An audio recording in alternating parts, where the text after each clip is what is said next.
और अब ज़रा तस्करा करेंगे यूएस ईरान पीस डील अब आगे क्या होना है और इसके साथ साथ आयतुल्लाह अली ख़ामनाई साहब की जो शहादत के बाद अब उनकी तदफीन का मरहला है। वज़ीर आज़म पाकिस्तान भी जाएंगे, बिलावल भुट्टो भी जाएंगे, तो इसी सारे मामले पे बात करेंगे। जमील अहमद ख़ान साहब हमारे साथ मौजूद हैं, साबिक़ एम्बेसडर हैं, उनसे हम बात करेंगे। साथ ही साथ अहमद हसन अरबी हमें ज्वाइन कर रहे हैं, सिक्योरिटी इंटरनेशनल उमूर पर गहरी नज़र रखते हैं। जमील अहमद ख़ान साहब, ये ज़रा अब समझाइएगा कि एक तो ये इवेंट और ज़ाहिर है कि इसके अंदर हम एक ख़दशे का भी इजहार कर रहे हैं जो इसराइल की जानिब से धमकियां हैं, लेकिन जितनी दुनिया भर से हम देख रहे हैं कि आला सतह पर लोग, वज़ीर आज़म पाकिस्तान अगर जा रहे हैं, पूरी दुनिया से वफूद जाएंगे, 30 रियासतों के नुमाइंदे शरीक होंगे, 600 से ज़ायद जर्नलिस्ट अगर कवरेज करेंगे, तो उसमें कोई ख़दशा तो फिर नहीं रह जाता किसी इसराइली शरारत का? मैं नहीं समझता कि इजराइल को इतना बेवकूफ़ी कर जाएगा। वैसे तो कर जाता है, लेकिन वो उस वक्त करता है जब उसको पता होता है कि भाई इसके रिस्पांस नहीं मिलेगा। पता है कि इतने सारे सरबराहान इतने ममालिक के वहां हैं, और खुदा ना खास्ता कोई बात भी हो तो तमाम वो ममालिक जो है उस पर एक्शन ले सकते हैं इजराइल पर, और खासतौर पर पाकिस्तान। तो ये बात तो इसमें खदशे की बात नहीं है। दूसरी बात है, ये दुनिया का बहुत बड़ा एक अजीम किस्म का एक इज्तिमा होने लगा है जनाजे का, और ये दुनिया इसका इम्पैक्ट देखेगी। तीसरी बात ये आपने की इजराइल के हिसाब से, इजराइल ही है जो कि इस मामले में हमेशा शरारत करता है, लेकिन उसकी हिम्मत नहीं होगी। शरारत जो इजराइल ने करनी थी वो बड़े स्ट्रक्चर्ड तरीके से कर गया है। ट्राइलैटरल वो एक डील कर गया है लेबनान के साथ, यूएस लेबनान और खुद, जिसमें कि नफी करता है वो आर्टिकल जो पैराग्राफ 1 है एमओयू का, उसकी नफी करता है। तो उसने एमओयू के पैराग्राफ 1 में रुखना डाल दिया ये ट्राइलैटरल करके, और इसमें ट्राइलैटरल में सीधा सी 3 सेकंड की बात कि उसमें उसने कहा है कि जी जब तक सॉवरन अथॉरिटी एस्टैब्लिश नहीं हो जाती सदर्न साउथ में, उस वक्त तक हम इधर से नहीं निकलेंगे। मतलब वो खुद नेतन्याहू डिसाइड करेंगे, और क्योंकि इलेक्शन कैंपेन शुरू कर दी है उन्होंने, अगले 4 महीने तक तो नहीं लगता कि वो उधर से निकलेंगे। इसका मतलब अगले 4 महीने तक ये नोक झोंक चलती रहेगी और एमओयू की खिलाफ वर्जी होती रहेगी। ठीक है अहमद, अब जरा इसमें ये बताइएगा कि एक तो ये जो स्ट्रेट ऑफ हॉर्मज़ है, ये आपको पता है कि ईरान ने एज ए लेवरेज भी यूज़ किया, और इसी वजह से पूरी दुनिया को अंदाज़ा हुआ कि मसला कितना संगीन है। अब इसके कंट्रोल का मामला है, ईरान चाहता है कि यहाँ से वो टॉल ले 60 दिन के बाद का जो अरसा है। अमेरिका ऐसा नहीं चाहता, और इसके अंदर जो अब नई, आपको याद है कि वो एमओयू का जो 5वां पैरा है उसके अंदर ये लिखा हुआ है कि ओमान और ईरान साथ मिल के करेंगे, लेकिन जो बाकी कोस्टल स्टेट्स हैं उनके साथ मिल के। तो आपको लगता है कि कोई ईरानी जो इस पे नुक्ता नज़र है वो सुना जाएगा, या फिर अमेरिका यहाँ पर भी अपनी कोई बालादस्ती कायम करने की कोशिश करेगा इन द फाइनल डील? जी बहुत शुक्रिया इशफाक भाई। देखिए, स्ट्रेट ऑफ हॉर्मुज़ जो है, इसका लार्जर जो एम्बिट है, यानी इसके ऊपर अगर टोल की बात करें तो वो ईरान के लिए फाइनेंशियल रिलीफ या फाइनेंशियल बेनिफिट्स के जो अम्ब्रेला है उसके अंडर आती है। जहां तक फाइनेंसेस की बात है, इस जंग के बाद जो निगोशिएशंस जब से स्टार्ट हुई हैं, ईरान बहुत सेंसिटिव है अपने फाइनेंस को लेके। उसके 3 बेसिक पॉइंट्स हैं जिनको लेके वो बात कर रहे हैं। एक स्ट्रेट ऑफ हॉर्मुज़ पे टोल की बात है, दूसरा सैंक्शंस रिलीफ की बात है, तीसरा फ्रोजन एसेट्स के रिलीफ की बात है। तो ये तीनों आपस में एक तरह से इकोनॉमिक की नजर से अगर उसको देखा जाए तो वो आपस में कनेक्टेड है। जहां तक स्ट्रेट ऑफ हॉर्मुज़ की बात है, स्ट्रेट ऑफ हॉर्मुज़ को आप अमेरिका, ईरान और स्ट्रेट ऑफ हॉर्मुज़ के कॉन्टेक्स्ट से नहीं देख सकते। ये सी लाइंस ऑफ कम्युनिकेशन और इसके अंदर बाकी भी जो इस तरह की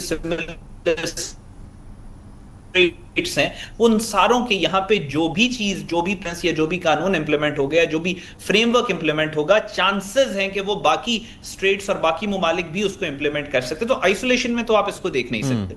अभी तक ईरान की जो पोजीशन है वो बहुत ज्यादा मैक्सिमलिस्ट पोजीशन है, बिकॉज ईरान ने बहुत ज्यादा लिवरेजेस लिए हैं इस जंग के अंदर, नेगोशिएशन के अंदर बहुत सारी चीजें ईरान की टर्म्स पे भी हुई, और ईरान ने अपने इंटरेस्ट को बड़ी खूबसूरती के साथ प्रोटेक्ट किया है। लेकिन इस वक्त स्ट्रेट ऑफ हॉर्मुज़ पे आई बिलीव कि ईरान की जो पोजीशन है दैट इज मैक्सिमलिस्टिक। वो बातचीत के नेगोशिएशन टॉक के स्टार्ट की पोजीशन है। सो जैसे जैसे ये चीजें आगे बढ़ेंगी, इसमें यस ईरान बेनिफिट लेगा, लिवरेज लेगा, लेकिन अगर कोई ये समझे कि रेवोल्यूशनरी चेंज इसके ऊपर आ जाएगा तो वो पॉसिबल नहीं है, क्योंकि ये बाकी स्टेट्स के साथ और सी लाइंस ऑफ कम्युनिकेशन और यूनाइटेड नेशन का जो लॉ है सी लाइंस का, उसके साथ कनेक्टेड है। तो कोई ऐसा चेंज नहीं आएगा जो बिल्कुल स्टेटस को खत्म कर दे। हाँ, थोड़े बहुत लिवरेजेस ईरान को लाजमी इसमें मिलेंगे। अच्छा जमील साहब, ये बड़ा इंपॉर्टेंट पहलू है। एक तो ये है कि ईरान पहले भी जो बात कर रहा था उसने कहा कि मेरा $270 अरब से ज़ायद का नुकसान हुआ है।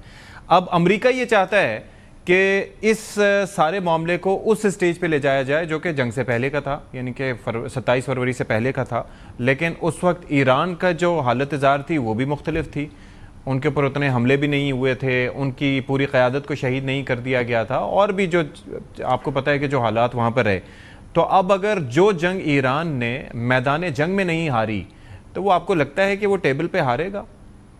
यकीनन नहीं, क्योंकि पूरे खित्ते का पैराडाइम और बैलेंस ऑफ पावर चेंज होता हुआ न सिर्फ नजर आ रहा है, साबित हो गया, ईरान ने साबित कर दिया है। अब कौन हक और सच पर है? अगर आप पर्सपेक्टिव इसको कानून के मुताबिक अपना पर्सपेक्टिव बनाएं या कोई भी बनाए, तो ईरान इंटरनेशनल कानून के बहुत नजदीक है, बहुत करीब है। दुनिया का कोई भी मुल्क इस चीज को चैलेंज नहीं कर सकता कि जो टेरिटोरियल कंट्री है, जहां से पानी जिसके हदूद में आता है, वो कंट्री आर्टिकल 24 के तहत अपना मैनेजमेंट का निजाम कर सकता है। और इसी वजह से जो पैराग्राफ 5 है एमओयू में, उसमें बड़ा क्लियरली दिया हुआ है कि 60 दिन तक कोई फीस नहीं ली जाएगी, कोई किसी किस्म का कोई पैसे नहीं लिए जाएंगे, लेकिन 60 दिन के अंदर अंदर वो ओमान से मिलकर और चंद खलीजी ममालिक से मिलकर एक फ्रेमवर्क तैयार करेगा। अब ओमान कहता है ठीक है, इसमें सर्विस फीस ली जा सकती है। दुनिया में कुछ ऐसी एग्जाम्पल्स हैं जहां की सर्विस फीस ली जा सकती है, नेविगेशन है, उसमें उस मुल्क का खर्चा है, उस मुल्क की डिप्लॉयमेंट होती है कंट्रोल करने के लिए चीजों को। तो उसमें बहुत सारी आर्टिकल्स मैं कोट कर सकता हूं इस मामले में, जो United Nations laws of high seas की हैं, उस पे जो ज्यादा करीब है हक और सच के। और उसमें फिर जो आर्टिकल नंबर, इसमें पैराग्राफ 13 में इन तमाम चीजों की वजाहत कर दी गई है। उन्होंने कहा है आर्टिकल नंबर 13 में कि 1, 4, 5, 10 और 11, 1, 4, 5, 5वें की भी बात हो रही है पैराग्राफ की। उसमें उन्होंने कहा है कि हम जैसे ही एमओयू साइन होगा, उसमें उसकी इंप्लीमेंटेशन जो है उस पर हम उसको इंप्लीमेंटेशन पे काम शुरू कर देंगे। तो इस वक्त तो अमेरिका डिफॉल्ट इस पे करता हुआ नजर आ रहा है ना, इंटरप्रिटेशन गलत कर रहा है। अगर इसको इंटरनेशनल कोर्ट ऑफ जस्टिस में ले जाया जाए तो इसकी इंटरप्रिटेशन सही हो जाएगी United Nations of laws of high seas की। अगर इससे पहले कंसेशन देता रहा है ईरान, तो इसका मतलब ये तो नहीं कि वो हमेशा सारी जिंदगी भर देता रहेगा। और ईरान को क्योंकि अब इसकी जियोपॉलिटिकल इंपॉर्टेंस का अंदाजा हो गया है, बैलेंस का अंदाजा हो गया है, तो उस लिहाज से ईरान इस बैलेंस को बरकरार रखने के लिए जरूर ऐसा करेगा कि स्टेट ऑफ हॉर्मस जो है उनके लिए अब एक न्यूक्लियर बॉम्ब से ज्यादा उसकी ताकत बन गई है। एग्जैक्टली। अहमद, एक और चीज है, अगर उस एमओयू को आप पढ़ें तो क्या वजह है? पहले हम एक स्पॉइलर की बात करते थे जो कि इसराइल की सूरत में है, दूसरा ये है कि 60 दिन का जो अरसा है वो कोई ऐसा नहीं है कि वो नॉन निगोशिएबल है, यानी कि उसके ऊपर अगर वो गुजर भी जाते हैं, दोनों पार्टीज कंसेंसस से आगे भी बढ़ा सकते हैं। आपको लगता है कि 60 दिन का जो टाइम है उसमें कोई डील हो सकती है जो जिस तरह से हालात आगे बढ़ रहे हैं? दूसरा, लबनान का इशू है, स्टेट ऑफ हॉर्मुज का इशू है, न्यूक्लियर मामलात हैं। आपको लगता है कि इस टाइम फ्रेम के अंदर ये चीज़ें सॉर्ट हो सकती हैं? देखिए, इसमें 2-3 चीजें हो सकती हैं। एक तो जैसे उन्होंने बात भी की है, जो प्रिंसिपल एक्टर्स हैं उनकी तरफ से डिफरेंट रिपोर्ट्स भी आई हैं कि हम इसको एक्सटेंड भी कर सकते हैं। जहां तक मेरी अंडरस्टैंडिंग है इस पे, पैराग्राफ 3 है अहमद साहब, इसके तहत एक्सटेंड कर सकते हैं। जी मैं वही अर्ज कर रहा हूँ। हाँ जी, जिसके तहत उन्होंने कहा है कि वो, उसके अलावा इन्होंने स्टेटमेंट्स भी दिए हैं, इन्होंने यानी इंटेंट भी शो किया है कि हम इसको एक्सटेंड भी कर सकते हैं।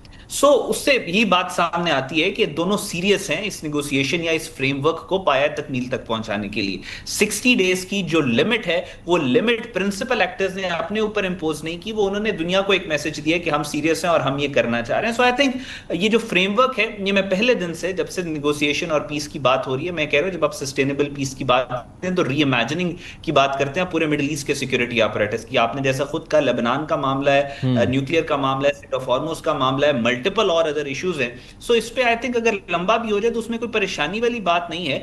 और लेकिन इसको फेजेस के अंदर भी किया जा सकता है। लेट्स से 60 डेज के अंदर चीजों के ऊपर अग्री कर लें, उसके बाद नेक्स्ट 60 डेज या next 60 days. So I think ये डिपेंड करता है कॉन्फ़िगरेशन इसकी क्या होगी, ये प्रिंसिपल एक्टर्स और मीडिएटर्स के ऊपर डिपेंड करता है। जिस तरीके से वो देखेंगे इसको आगे लेके चले जाएंगे। लेकिन इस तरीके से कि 60 डेज के अंदर ही इसको कंप्लीट करना है, वो कोई कंपल्शन उसके ऊपर नहीं है। ठीक है। Thank you so much Ahmad Hasan al Arabi और thank you so much Jamil Ahmad Khan sahab for your time.